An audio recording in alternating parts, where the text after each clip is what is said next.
예선 우리 하나님의 말씀은 시편 42편입니다. 시편 42편 1절부터 5절 말씀까지 제가 봉독을 해드리도록 하겠습니다. 하나님이여 사슴이 시냇물을 찾기에 갈급한 같이 내 영혼이 주를 찾기에 갈급하니이다. 내 영혼이 하나님 곧 살아계신 하나님을 갈망하나니 내가 어느 때 나아가서 하나님의 얼굴을 배울까? 사람들이 종일 내게 하는 말이 내 하나님이 어디 있느냐 하오니 내 눈물이 주야로 내 음식이 되었도다. 내가 전에 성의를 지키는 무리와 동행하여 기쁨과 감사의 소리를 내며 그들을 하나님의 집으로 인도하였더니 이제 이 일을 기억하고 내 마음이 상하는도다. 내 영혼아 내가 어찌하여 낙심하며 어찌하여 내 속에서 불안해하는가? 너는 하나님께 소망을 두라. 그가 나타나 도우심으로 말미암아 내가 여전히 찬송하리로다. 아멘. 할렐루야. 자, 우리 옆에 있는 분들과 하나님 우리와 함께 하십니다. 인사하겠습니다. 하나님 우리와 함께 하십니다. 할렐루야. 소망은 아직 이루어지지 않는 일에 대한 기대라든지 바람이라든지 생각이라고 이야기할 수가 있을 것입니다. 자, 근데 살다 보면은 우리의 바라는 바, 우리의 소망을 잃어버리기도 합니다. 우리는 그것을 실망이라고 이야기를 하죠. 자, 실망은 약속된 것이나 지정될 것들이 반대로 되거나 안 될 때, 그러니까 확실한 여러분들이 소망이 사라지게 되었을 때 느껴지는 것이 바로 우리가 실망이라고 이야기를 할 수 있죠. 근데 그 실망으로 인한 감정의 변화는 우리가 낙심이라고 이야기할 수가 있습니다. 소망을 이루지 못하고 완전히 실망한 상태, 바로 그것이 우리가 낙심이라고 표현합니다. 그런데 우리의 소망이라고 하는 것은 새 깃털처럼 가볍지요. 바람에 이리저리 날리는 겨보다도 더 가볍다는 데 문제가 있습니다. 자, 그렇기 때문에 우리의 소망이라 하는 것은 정함이 없을 뿐만 아니라 내 의지와 관계없이 언제든지 우리를 실망시킬 수 있고 우리의 마음을 낙심케 할 수가 있다라고 하는 사실입니다. 자, 그래서 조이스 마이어라고 하는 분은 이런 이야기합니다. 아무것도 염려하지 말란 책에서 성도가 날마다 싸워야 할 원수는 멀리 있거나 대단한 것이 아니다. 마음속에 찾아오는 염려와 근심과 두려움에서 오는 낙심이고 낭망이라고 이야기를 하고 있습니다. 바로 이 염려와 근심, 이 두려움과 낙심과 낭망을 우리가 물리치지 못하고 극복하지 못하면은 결코 우리는 신앙의 성장을 이룰 수가 없다는 이야기입니다. 승리의 삶을 살 수가 없다는 이야기죠. 문제는 이것이 굉장히 하찮은 일로 느껴지기 때문에 사람들은 쉽게 무시해버리게 된다는 겁니다. 근데 염려와 근심과 두려움, 또 이것으로 말미암아 우리가 낙심하고 낭망하게 될 때에 결국 이것 때문에 우리가 무너지게 된다는 사실이죠. 게르케고라고 하는 분은 절망은 죽음에 이르는 병이라고 이야기하잖아요. 모든 절망은 어디에서 옵니까? 바로 염려와 근심과 두려움과 낙심과 낭망하게 될 때 우리가 절망하게 되는 것이죠. 어쩌면 여러분, 우리가 염려와 근심과 두려움이나 낙심과 낭망이라고 하는 것은 소리 없이 다가오는 죽음에 이르는 병이라고 우리가 이야기할 수가 있겠죠. 자, 오늘 우리가 본 말씀을 보게 되면은 지금 시인은 심각한 영적 침체에 빠져 있는 모습을 우리가 보게 됩니다. 그래서 그는 자신의 영혼이 목마른 사슴이 시냇물 찾기에 갈급한 같이 주를 찾기에 갈급하다라고 지금 고백하고 있습니다. 자, 여기서 갈급이라고 하는 단어의 의미는요, 단순한 목마름 정도가 아닙니다. 바로 그 수준을 뛰어넘어서 헐떡거리며 물을 찾고 있는 상태. 그러니까 타는 목마름으로 입이 다 말라서 완전히 혀가 지금 천장에 붙을 정도의 그런 절망적인 상황. 지금 이 시인에게 일어나고 있는 이 영적인 침체는 어쩌면 우리가 살아가는 동안에 이미 경험을 했을 수도 있을 것이고 또는 앞으로도 얼마든지 경험되어질 수 있는 상황이라고 하는 사실입니다. 이런 절망적인 상황 속에 사람들은 풀이 죽습니다. 나약해지고 무감각해지고 창의력을 상실해버리고 우울증에 빠지게 되고 결국 자신을 비관하고 또 어떤 경우는 극단적인 선택을 하기도 합니다. 자, 그렇다면 우리가 어떻게 이런 상황들을 극복할 수 있을까요? 성경 말씀을 보니까 내 영혼아 내가 어찌하여 낙심하며 어찌하여 내 속에서 불안해하는가? 너는 하나님께 소망을 두라.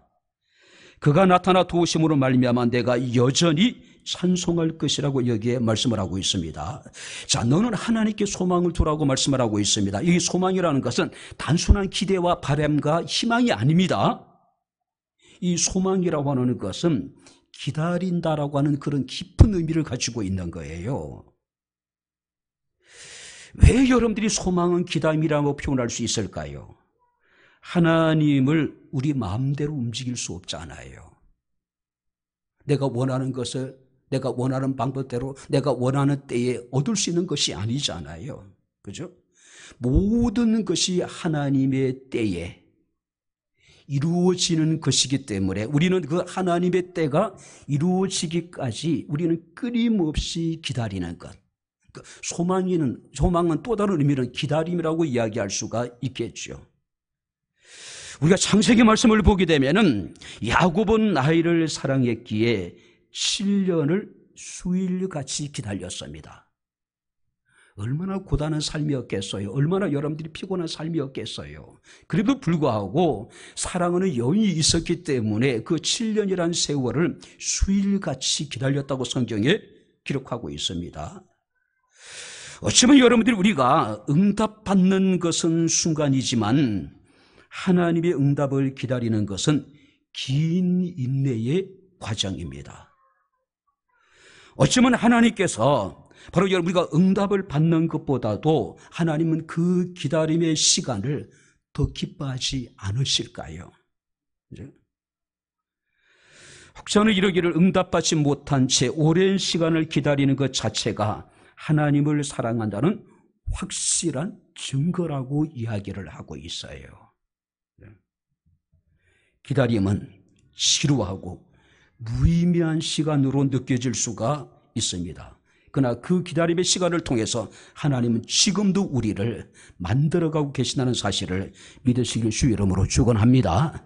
지금도 여러분들이 소망이 이루어지지 않았다면, 아직까지 여러분들이 소망이 이루어지기를 기다리고 있는 과정이라면 지금 하나님 여러분 다듬어가고 계시다는 것이죠. 만져가고 계시다는 이야기죠.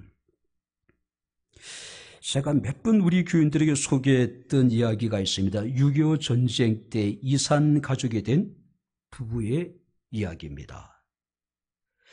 자, 전쟁을 통해서 완전히 남북의 분단이 고착화되어지게 되죠.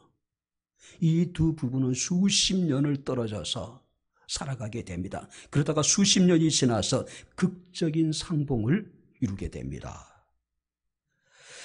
자, 남편 앞에서 아내는 하염없이 눈물만을 흘립니다. 미안하다고, 죄송하다고. 왜냐하면 남편이 죽은 줄 알고 재혼을 한 거예요. 근데 남편은 평생을 언젠가는 자기 자신 아내를 만날 것에 대한 희망을 갖고 혼자 지내왔습니다. 하염없이 눈물을 흘리는 아내를 향해서 남편이 이런 이야기합니다. 괜찮습니다. 나는 당신을 기다리는 수십 년 동안 보지 않고 사랑하는 법을 배웠습니다. 자, 이 남편에게 사랑은 뭡니까? 수십 년의 기다림이었어요. 그죠? 수십 년의 기다림입니다. 우리가 히브리서 6장 14절 15절 말씀을 보게 되면은 내가 반드시 너에게 복주고 복주며 너를 번성하고 번성하게 하리라 하였더니 그가 이같이 오래 참아 약속을 받았느니라. 할렐루야. 아브라함의 위대함이 어디에 있습니까? 기다림이에요. 하나님의 약속이 성취되어질 때까지 25년의 그 지루하고 힘든 시간을 아브라함이 기다려온 거예요. 그리고 오래 참아 약속을 드디어 받게 되었다는 것이죠. 아브라함은 25년의 기다림을 통해서 자신의 무능함을 깨달았을 것입니다. 전능하신 하나님의 능력을 깨달았을 것입니다. 오늘 우리에게도 이런 은혜가 함께할 수 있기를 주의 이름으로 축원합니다. 할렐루야. 많은 사람들이 좌절하고 낙심한 이유가 뭡니까? 기다림에 지쳐서 그래요. 도대체 이 기다림이 언제까지 지속되어야 되는지, 가히 이 기다림의 끝에는 반드시 우리의 소망이 이루어질 것이라고 하는 또 확신도 없는 겁니다. 그러다 보니까 좌절하고 절망하는 것이죠. 자, 그렇다면 오직 우리가 하나님께 소망을 둔다는 것은 어떤 의미일까요? 우리가 본 말씀을 통해서 살펴보면서 우리가 함께 은혜를 나누도록 하겠습니다. 자, 먼저 한번 5절 말씀을 우리 다시 한번 같이 읽겠습니다. 내 영혼아, 내가 어찌하여 낙심하며 어찌하여 내 속에서 불안해하는가? 너는 하나님께 소망을 두라. 그가 나타나 도우심으로 말미암아 내가 여전히 찬송하리로다. 오늘 말씀을 자세히 보게 되면은 시인은 바로 자기 자신이 처해 있는 상황 속에서 그는 끊임없이 자기 자신에게서 여러분들이 눈을 떼지 못합니다. 어쩌면 이 시인의 낙심의 원인이 뭐냐면은 극한 여러분들이 갈급함 속에서 오직 그는 자기 자신을 지금 바라보고 있는 것이죠. 시편 42편에는 인칭 대명사가 51개가 등장을 합니다. 나 이게 14번이 등장하고 나를이 16번이 등장합니다. 그리고 나의 단어가 21번이에요. 시인은 지금 끊임없이 11절에 여러분들이 우리가 말씀을 통해서 51번이나 자기 자신을 지금 이야기하고 있는 거예요. 자기 자신을 바라보다 보니까 그들은 오히려 하나님을 바라보는 것을 잊어버린 것은 아닐까요? 물론 자기 자신을 성찰하면서 자기 자신을 반성하고 회개하는 것도 중요합니다. 문제는 뭐냐면은 너무 자기 자신에게 집중하다 보면은 우리의 시선이 하나님을 바라보지 못한다는 것이죠.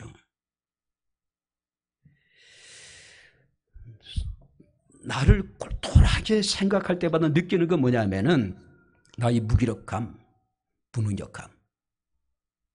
설사 내가 무엇인가를 이룬 것이 있다 하더라도 그것은 하나님의 은혜일 뿐이지 나의 능력이 아니라고 하는 사실입니다. 근데 숱하게 집사람하고 이런저런 이야기를 나누면서 반복되는 얘기가 뭐냐면은 오직 하나님의 은혜였다. 하나님의 은혜를, 여러분, 은혜가 아니고는 우리 설명할 수 없는 일들이 제 삶 가운데 우리 백향목교회 가운데 수없이 벌어졌기 때문에 그래요. 우리의 시선이, 우리의 마음이, 우리의 영혼이 나를 향하는 것이 아니라 주를 향하게 되기를 주 이름으로 축원합니다. 바로 하나님께 소망을 둔다는 것은 그런 의미가 아닐까요? 우리가 열왕기상 19장 말씀을 보게 되면은 엘리야가 갈멜산에서 바알 선지자 450명과 영적인 전투를 벌이게 되죠. 하나님이 불러서 엘리야의 기도에 응답을 하셨습니다. 그때 이 엘리야와 이스라엘 사람들이 바알 선지자 450명을 기손 시냇가에 끌고 와서 그곳에서 다 칼로 쳐 죽여버려요. 자, 그랬더니 아방의 아내였던 이세벨이라고 하는 여인이 굉장히 분노하게 됩니다. 그가 뭐라고 여러분 천명하느냐 하면은 내일 이맘때까지 반드시 엘리야 선지자를 내가 죽일 것이다. 자, 이 사실을 알고 엘리야는 엄청난 두려움에 사로잡힙니다. 그래서 국경을 넘어가요. 그는 북이스라엘 선지자였습니다. 그럼에도 불구하고 그는 남쪽에 있는 유다 왕국으로 도망을 갑니다. 그리고 유다 왕국의 끝에 있는 부엘세바라고 하는 지역에까지 도망을 가요. 그는 그곳에다 자신의 사원을 두고 그는 이제 더 하루길을 더 걸어서 광야로 도망을 갑니다. 그때 그가 한 노뎀나무 아래에서 하나님 앞에 죽기를 소원합니다. 여호와여 넉넉하오니 지금 내 생명을 거두시옵소서. 나는 내 조상들보다도 낫지 못하니이다. 그러니까 엘리야가 지금 자포자기 상태에 빠진 거예요.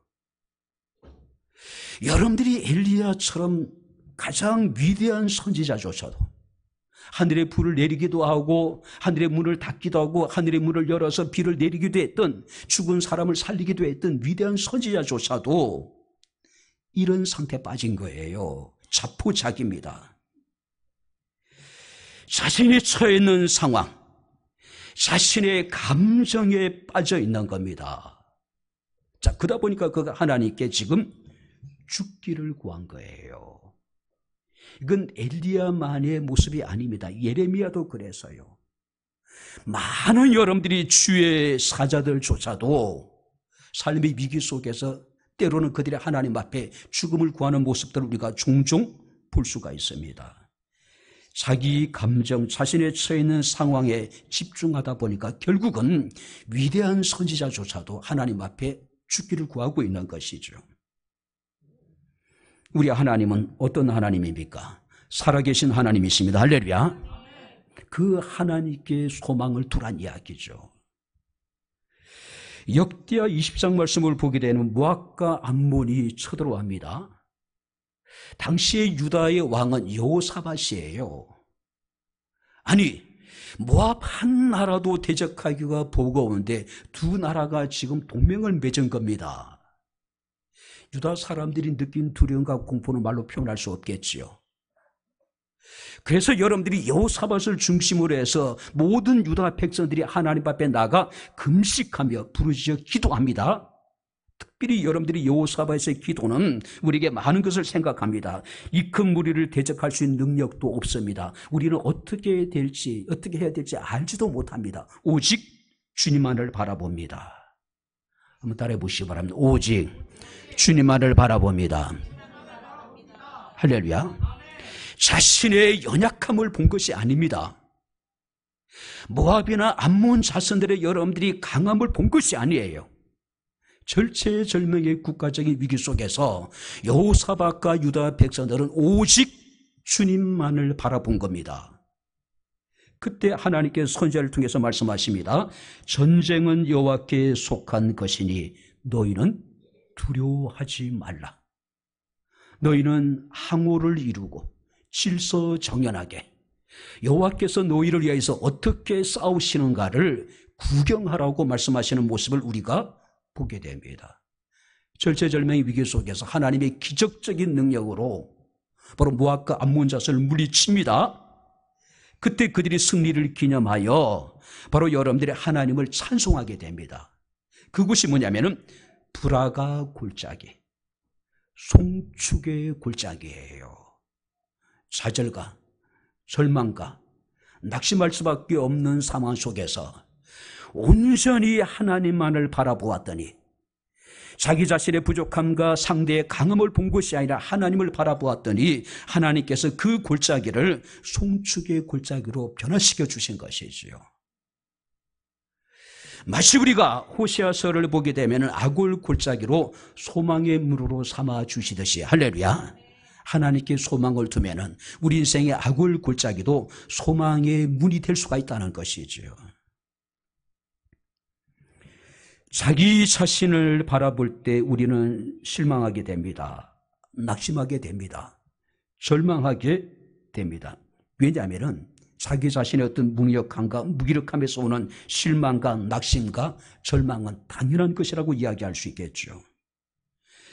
그래서 우리가 시편 62편 1절 2절 말씀을 보니까 시인은 노래하기를 나의 영혼이 잠잠히 하나님만 바라며 나의 구원이 그에게서 나오는도다. 만물을 창조하시고 우리를 지으신 하나님만을 바라보게 되기를 주의 이름으로 축원합니다. 소망을 하나님께 둔다는 이야기는 우리의 시선이, 우리의 마음이 바로 오직 하나님만을 바라본다는 것이지요. 자기 자신을 바라보는 것이 아니라. 가만히 내 자신을 돌아볼 때마다 뭔가 믿을 만한, 의지할 만한 그런 구석이 있습니까? 저도 저를 못 믿겠어요. 저도 제 자신을 의지하지 못하겠습니다.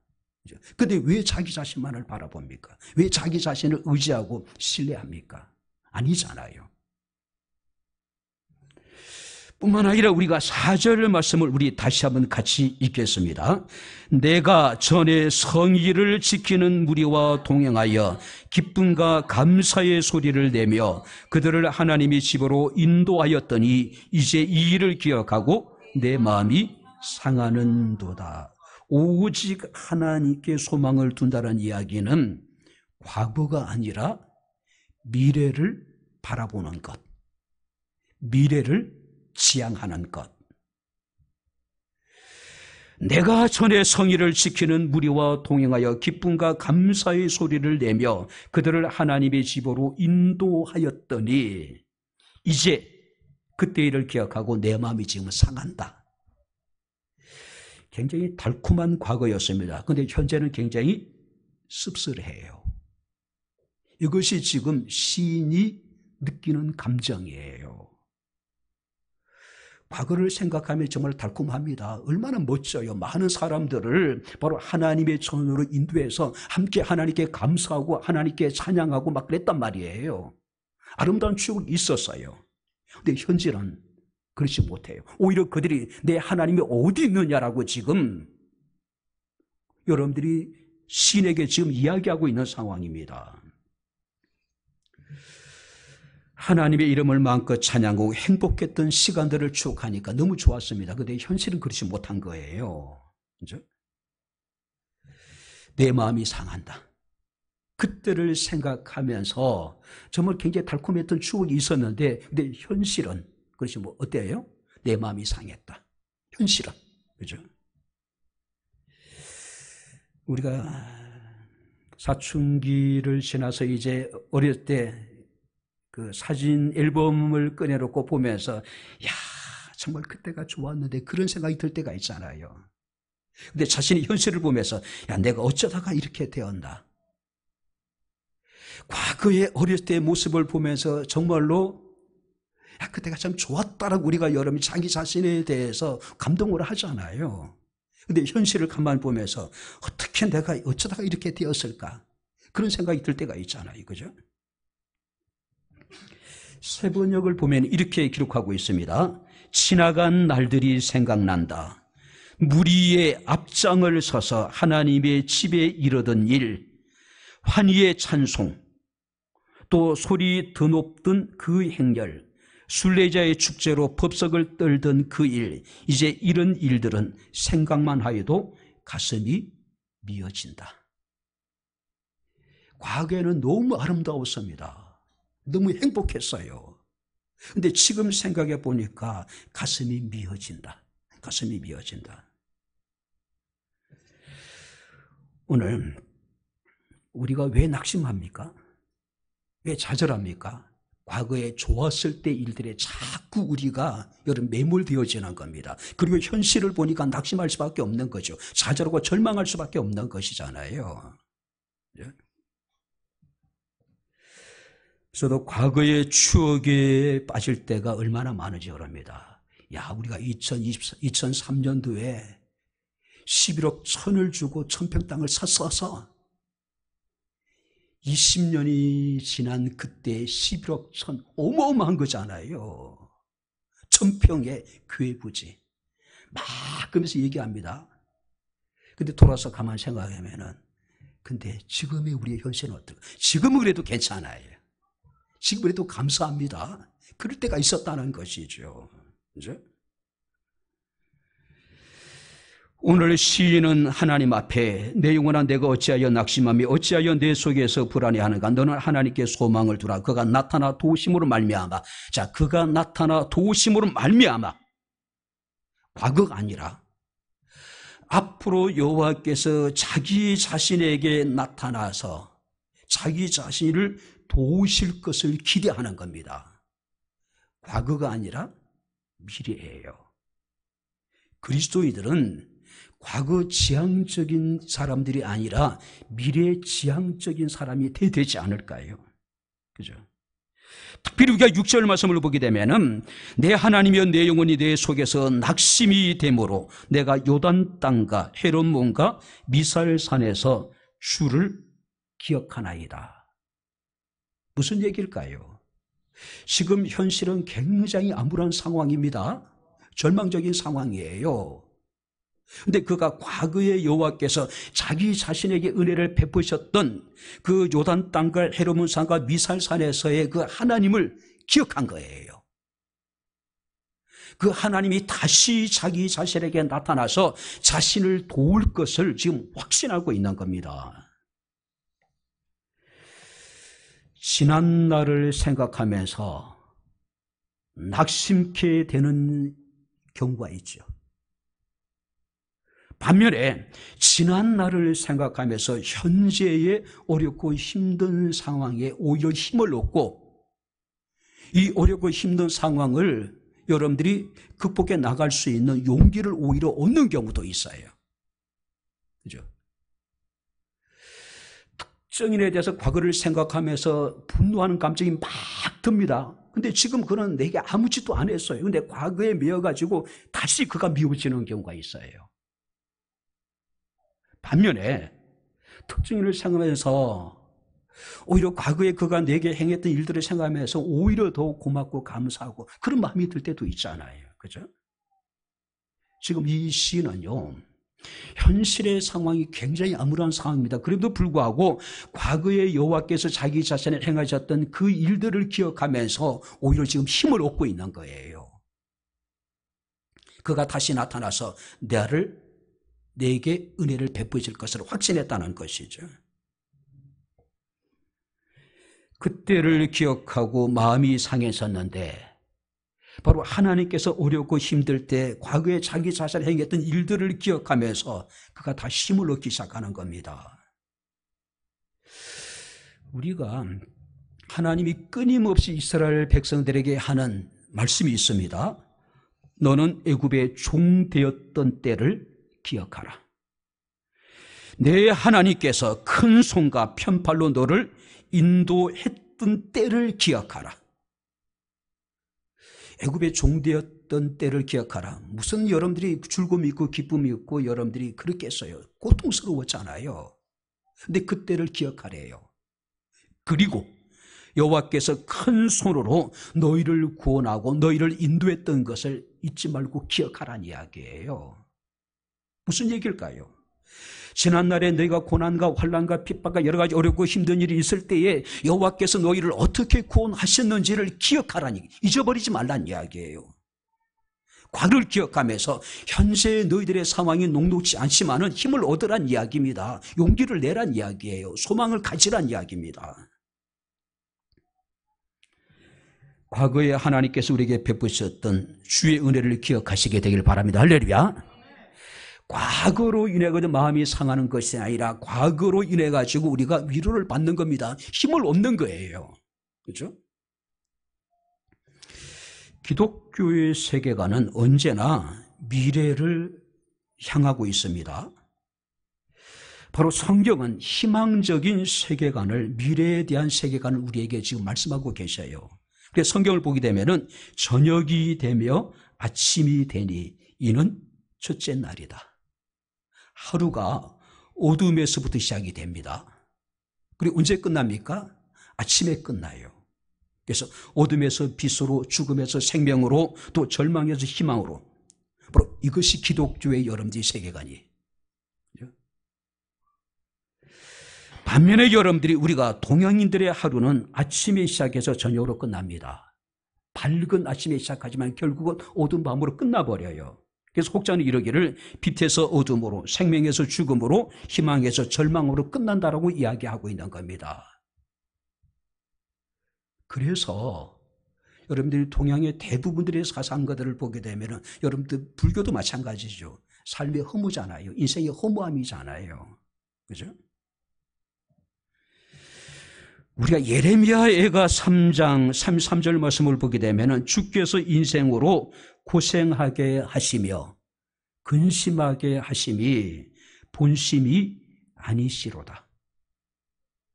여러분들이 고생하며 여러분들이 삶의 여러 가지 문제로 근심하는 것이 하나님의 본심이 아닙니다. 할렐루야.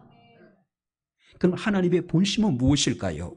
예레미야 29장 11절에 너희를 향한 나의 생각은 평안이요 미래와 희망을 주는 것이다. 할렐루야. 이것이 우리를 향한 하나님의 생각이에요. 현재 우리가 여러분들이 고생하고 현재 근심하는 것 때문에 우리는 하나님에 대해서 여러분들이 회의적입니다. 하나님은 나의 고생을 돌아보지 않는 것 같고 내 기도를 듣지 않는 것 같고 내가 당하는 고난에 대해서 하나님께서 방관하시는 것 같아요. 그것이 하나님의 본심이 아니라는 것이죠.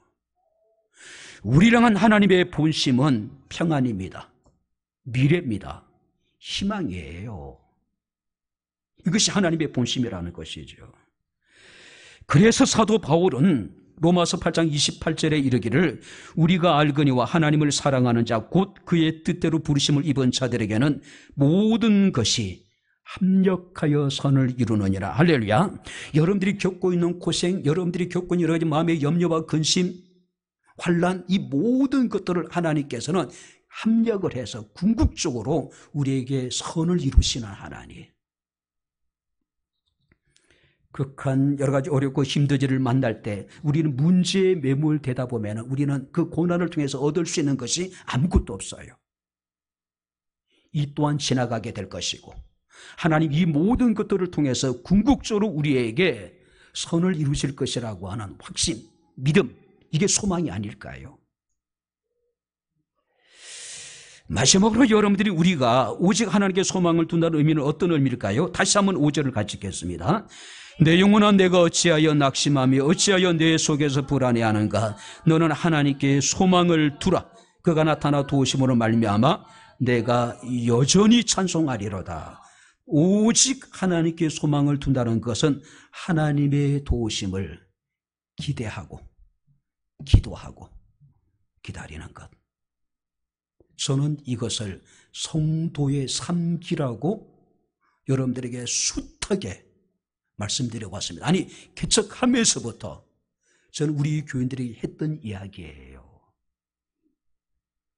한번 따라해 보시기 바랍니다. 기대하고 기도하고 기다리자.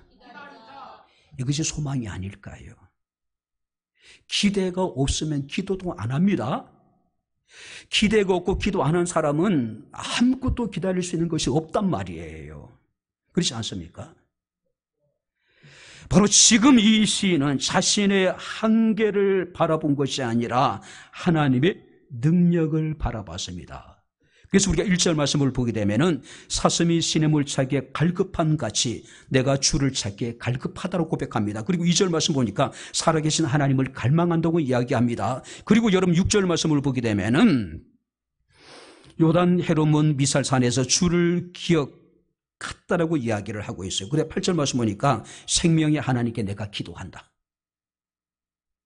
갈급, 갈망, 주님을 기억하고 하나님께 기도한다. 근데 그 하나님은 어떤 하나님이에요? 생명의 하나님. 생명을 주신 하나님. 할렐루야. 우리의 생명을 지키시는 하나님.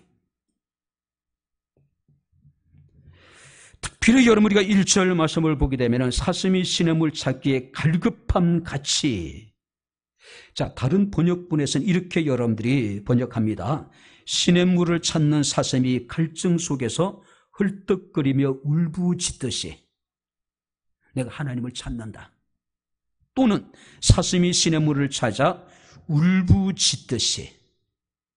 원래 사슴이란 동물은요 소리를 잘 내지 않습니다. 특별한 경우가 아니면은요, 정말로 위급한 상황이 아니면은 사슴이 소리를 내는 경우는 드물다라고 이야기를 해요.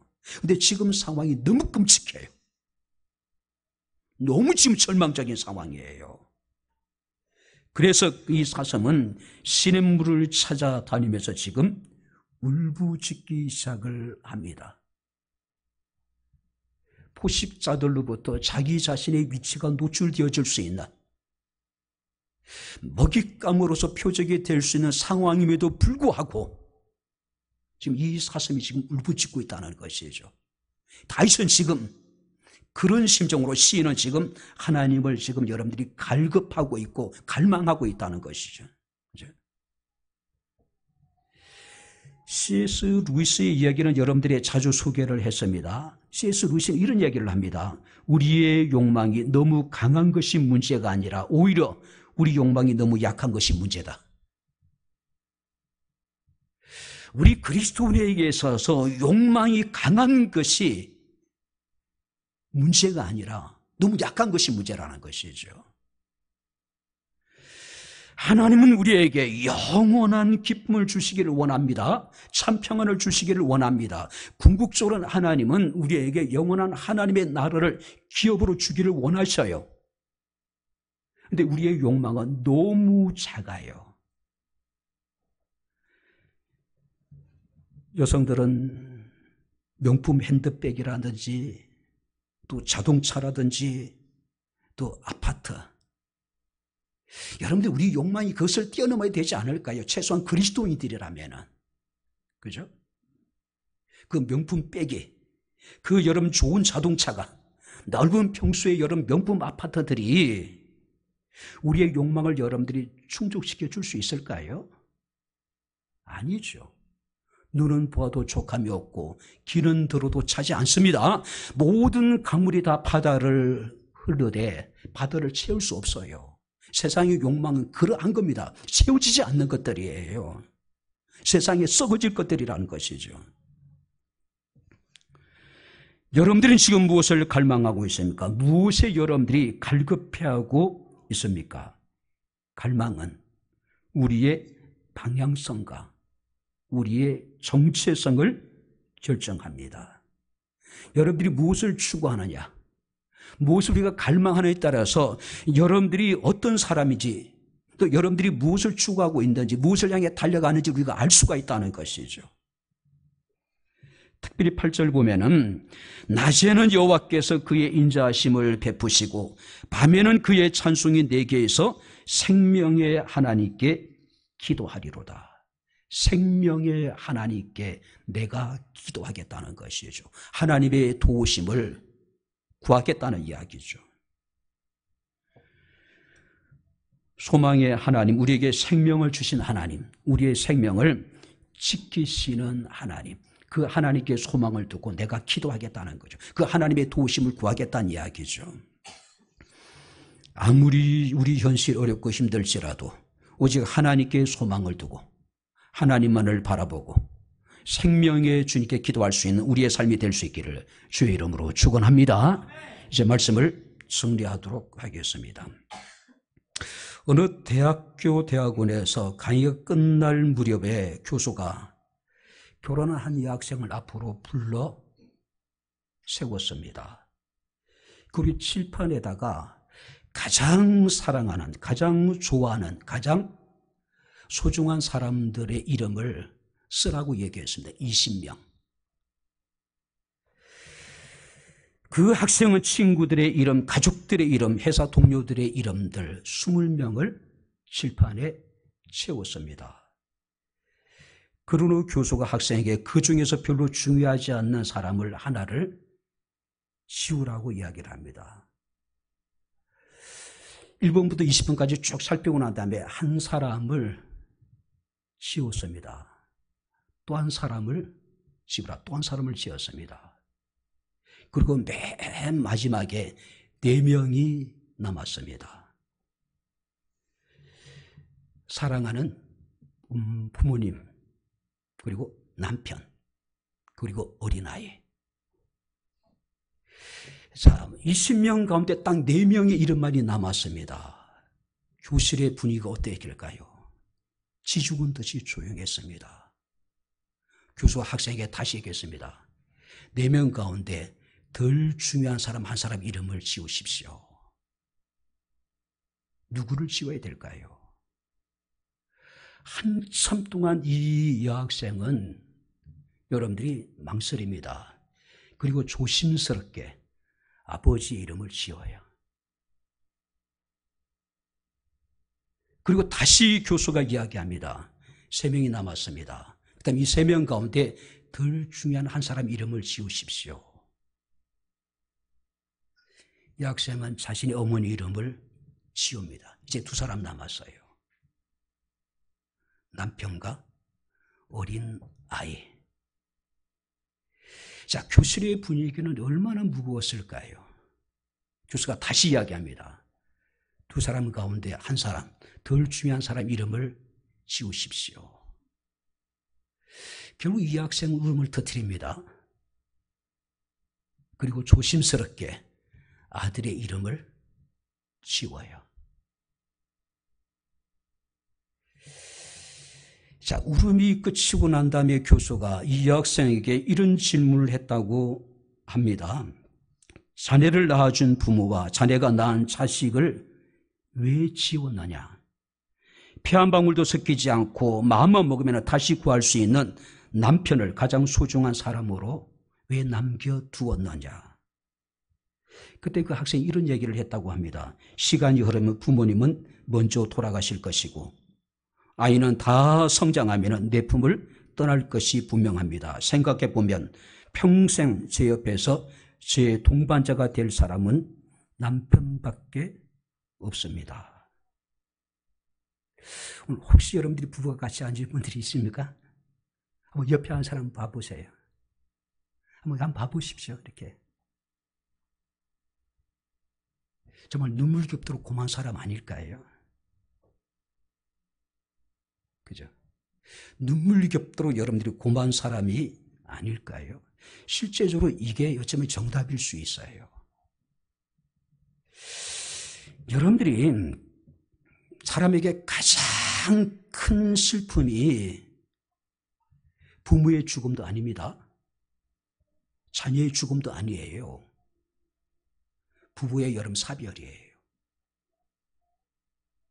어쩌면 여러분들이 가장 내게 소중한 사람은 아이고 이 인간 저 화상이라고 때론 우리가 핀잔을 주고 타박하고 있는 그 사람이 내게 가장 소중한 사람일 수 있을 것이라는 것이죠.